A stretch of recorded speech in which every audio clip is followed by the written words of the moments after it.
भज गोविंद भज गोविंद भज गोविंद। हरे कृष्णा। श्रीमद् भगवद गीता में कहा गया है, प्रकृते क्रियमाणानि गुणे कर्माणि सर्वशः अहंकार विमूढ़ात्मा कर्ताम अहमति मन्यते। इसका अर्थ है कि संसार में सब कुछ प्रकृति क्रियमाणानि, प्रकृति भगवान की दो शक्ति है, अंतरंगा और बहिरंगा।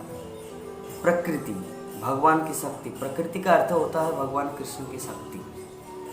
तो भगवान कृष्ण की शक्ति एक है बहिरंगा शक्ति जो इस पूरे संसार को चलाते हैं। वो प्रकृति क्रियमाणानि, प्रकृति के द्वारा ही ये पूरा संसार चलायमान होता है। गुणे कर्माणि सर्वशः, और प्रकृति की भी तीन विभाग है, तीन शक्ति है। वो है सत्वगुण, रजगुण और तमगुण।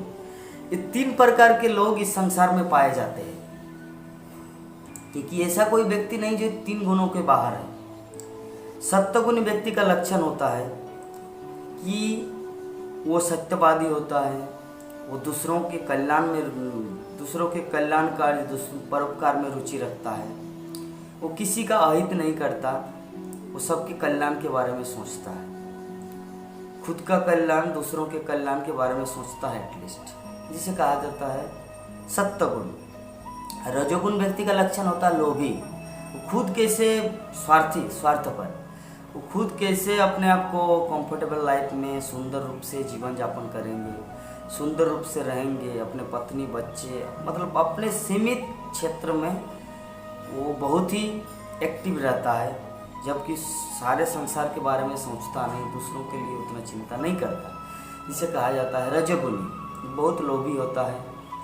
हाँ, तीसरा है तमोगुणी। तमोगुणी व्यक्ति का लक्षण है कि वो पूर्ण रूप से अज्ञानी होता है, उसको पता नहीं होता कि क्या करना चाहिए, क्या नहीं करना चाहिए, इसको करने से क्या फल मिलेगा, इसमें कितना बाधाएं आएंगी, मतलब विभिन्न प्रकार का उसका कुछ नॉलेज ही नहीं है कि एक पाप कर्म करने से मुझे नरक जाना पड़ेगा, फल भोगना पड़ेगा, जिसके लिए दूसरा जन्म लेना पड़ेगा, या अगर कुछ भी अगर गलत किया जाए तो जेल में जाके उम्र कैद की सज़ा भी हो सकती है, फांसी भी हो सकती है। इस तरह करके जो उनका रिजल्ट का भय उसको रहता नहीं, उसको कुछ ज्ञान नहीं होता इस विषय में, जिसे कहा जाए अज्ञानी व्यक्ति का लक्षण।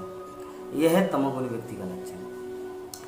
तो श्रीमद् भगवद गीता में क्या कहा है कि प्रकृति क्रियमाणानि गुणे कर्माणि सर्वशः, गुण के द्वारा सारे संसार चल रहा है, क्योंकि तीन प्रकार के गुण है और सब तीन तरह के ही लोग होते हैं संसार में। एक प्रकृति रजोगुणी व्यक्ति, सत्वगुणी व्यक्ति और तमोगुणी व्यक्ति। खैर इससे ऊपर जो है वो शुद्ध सत्य है, जो भगवान के भक्त होता है, कृष्ण भक्त होता है, जो ब्रह्मभूत प्रसन्नात्मा न शुचिति न कांक्षति, वो भगवत भक्ति के क्षेत्र में रहता है। तो ये जो कहा गया है प्रक्रिया, अहंकार विमूढ़ात्मा कर्तामति मन्यते। अहंकार, ये व्यक्ति अहंकार में सब समय परिपूर्ण रहता है कि मैं कर रहा हूँ, मेरे द्वारा ये संसार चल रहा है, मैं अगर ये ना करूँ तो मेरे बच्चों को पालन पोषण कौन करेगा, मैं अगर नहीं काम करूँगा तो मेरी पत्नी बच्चे कैसे खाएंगे। ये अहंकार, उसको पता नहीं कि सबके किस्मत में, सबके भाग्यों में, विधाता के विधान में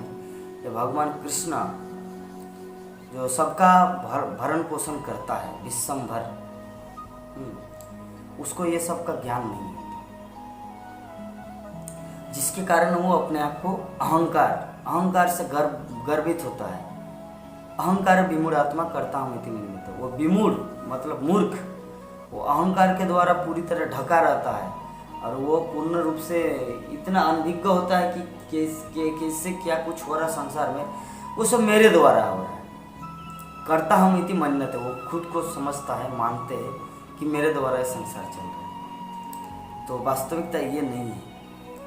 तो इसके परे ये कहने टॉपिक का अर्थ ये है कि भक्ति का क्षेत्र या भगवत धाम को प्राप्त करने के लिए एक एनालिटिकल एक एनालॉजी, एक उदाहरण हम ये दे लेंगे कि जैसे देखिए ये सत्वगुण, रजोगुण और तमोगुण, तमोगुण व्यक्ति अज्ञानी होता है, रजोगुण व्यक्ति लोभी होता है और सत्वगुण व्यक्ति ज्ञानी होता है।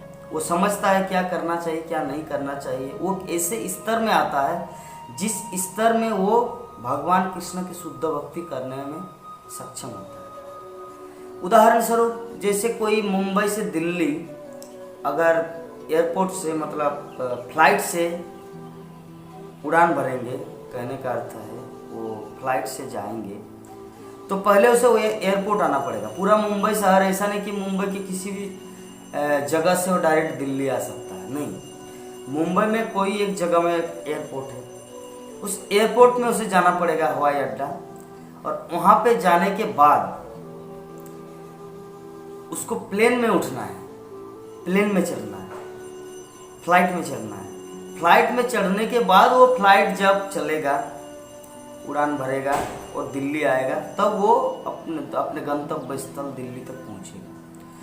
तो ये जो एयरपोर्ट क्षेत्र है, एयरपोर्ट क्षेत्र का अर्थ होता है सत्वगुण।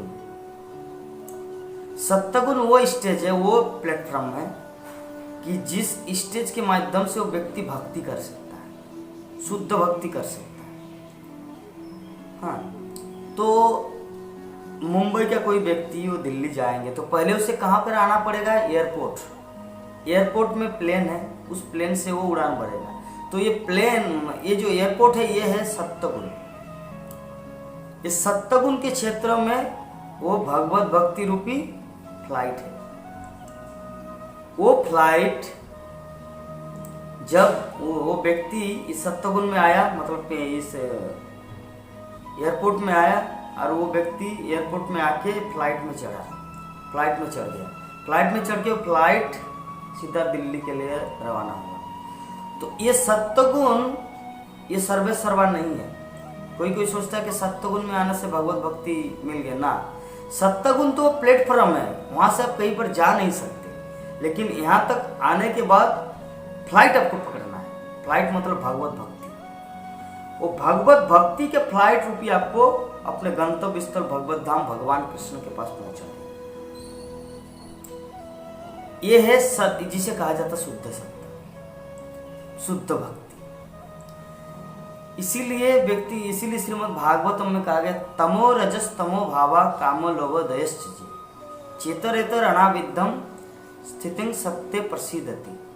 मतलब श्रील प्रभुपाद जब अमेरिका गए तो अमेरिका जाने के बाद वो भगवान कृष्ण से प्रार्थना कर रहे, हे प्रभु, यहाँ पर सभी लोग तमगुण और रजोगुण में पूर्ण रूप से लीन है, तल्लीन है, पूरा शराब पी रहे, जुआ खेल रहे, नशा कर रहे, अवैध संग कर रहे, एकदम पशु की तरह जीवन जी रहा है। क्योंकि पशु तमोगुणी होता है, रजोगुणी तमो। खैर पशु में भी विभाग है, गाय सतोगुणी होता है, सिंह रजोगुणी होता है, सुअर कुत्ता ये सब तमोगुणी होता है। खैर बोलने का अर्थ है कि जो पशु की तरह जीवन बिताना, मनुष्य की तरह जीवन बिताना। मनुष्य की तरह जीवन बिताने का अर्थ है वो शास्त्र के अनुसार विधि रूल्स रेगुलेशन को पालन करके अपने जीवन को व्यतीत करेगा, इसे कहता है मनुष्य जीवन। और पशु जीवन जो खाद्य का विचार न करते, सुअर की तरह मल खाएगा, इसे कहते हैं पशु जीवन। तो श्रील प्रभुपाद ने सोचा अमेरिका में जाकर कि हे प्रभु, हे कृष्ण, यहाँ पे सभी तमगुण और रजोगुण में व्यस्त है, ये लोग कैसे वासुदेव कथा रुचि, मतलब आपकी कथा में रुचि, श्रीमद् भागवत की कथा को ये लोग कैसे समझेंगे। हे प्रभु, आप इतना कृपा कीजिए इन सब पर, इतना कृपा कीजिए ताकि ये आपकी महिमा, आपकी लीला कथा को श्रवण कर सके, उसे समझ सके। तो ये कैसे संभव होगा? जब तक कोई शुद्ध स्तर में या सत्वगुण में नहीं आता। क्योंकि ज्ञान सत्वगुण में होता है। रजोगुणी व्यक्ति ज्ञान लाभ नहीं कर सकता, तमोगुणी व्यक्ति ज्ञान लाभ नहीं कर सकता, भक्ति नहीं कर सकता। ज्ञान प्राप्ति के लिए सत्वगुणी होना जरूरी है। तो इसीलिए श्रील प्रभुपाद पहले भगवान श्री कृष्ण से प्रार्थना किए ताकि ये लोग सत्वगुणी हो। सत्वगुणी कैसे हो? वो लोग मीट मछली खाना छोड़ दिया, अवैध संग करना छोड़ दिया, जुआ खेलना, नशा करना सब छोड़ दिया। तब श्रील प्रभुपाद के एसोसिएशन में वो भक्ति का बीज प्राप्त हुआ। तो भक्ति का बीज, ये फ्लाइट, वो प्लेन में जो एक बार चढ़ गया भक्ति में, तो वो फ्लाइट सीधा भगवत धाम तक पहुंचता है। भगवत धाम से पहले वो कहीं पर रुकता नहीं। ऐसा नहीं कि कहीं पर मतलब जैसे वो डायरेक्ट वहाँ पे पहुँचेगा जहाँ पर जिस गंतव्य स्थल की ओर वो रवाना हुए। तो भगवत भक्ति ऐसा है। भगवत भक्ति कोई ट्रेन नहीं है कि इस स्टेशन के बाद वो स्टेशन आता है, उस स्टेशन के बाद वो स्टेशन आता है, इस जंक्शन के बाद वो जंक्शन आता है। कलकत्ता से खड़गपुर आएगा, खड़गपुर से जमशेदपुर आएगा, जमशेदपुर से रायपुर आएगा, रायपुर से बिलासपुर आएगा, बिलासपुर से नागपुर आएगा, नागपुर से नासिक आएगा, नासिक से पुणे, पुणे से मुंबई। नो, ये डायरेक्ट कलकत्ता से मुंबई में उतरेगा फ्लाइट। तो भगवत भक्ति का पथ इस तरह है। भगवत भक्ति फ्लाइट है, कोई ट्रेन नहीं है।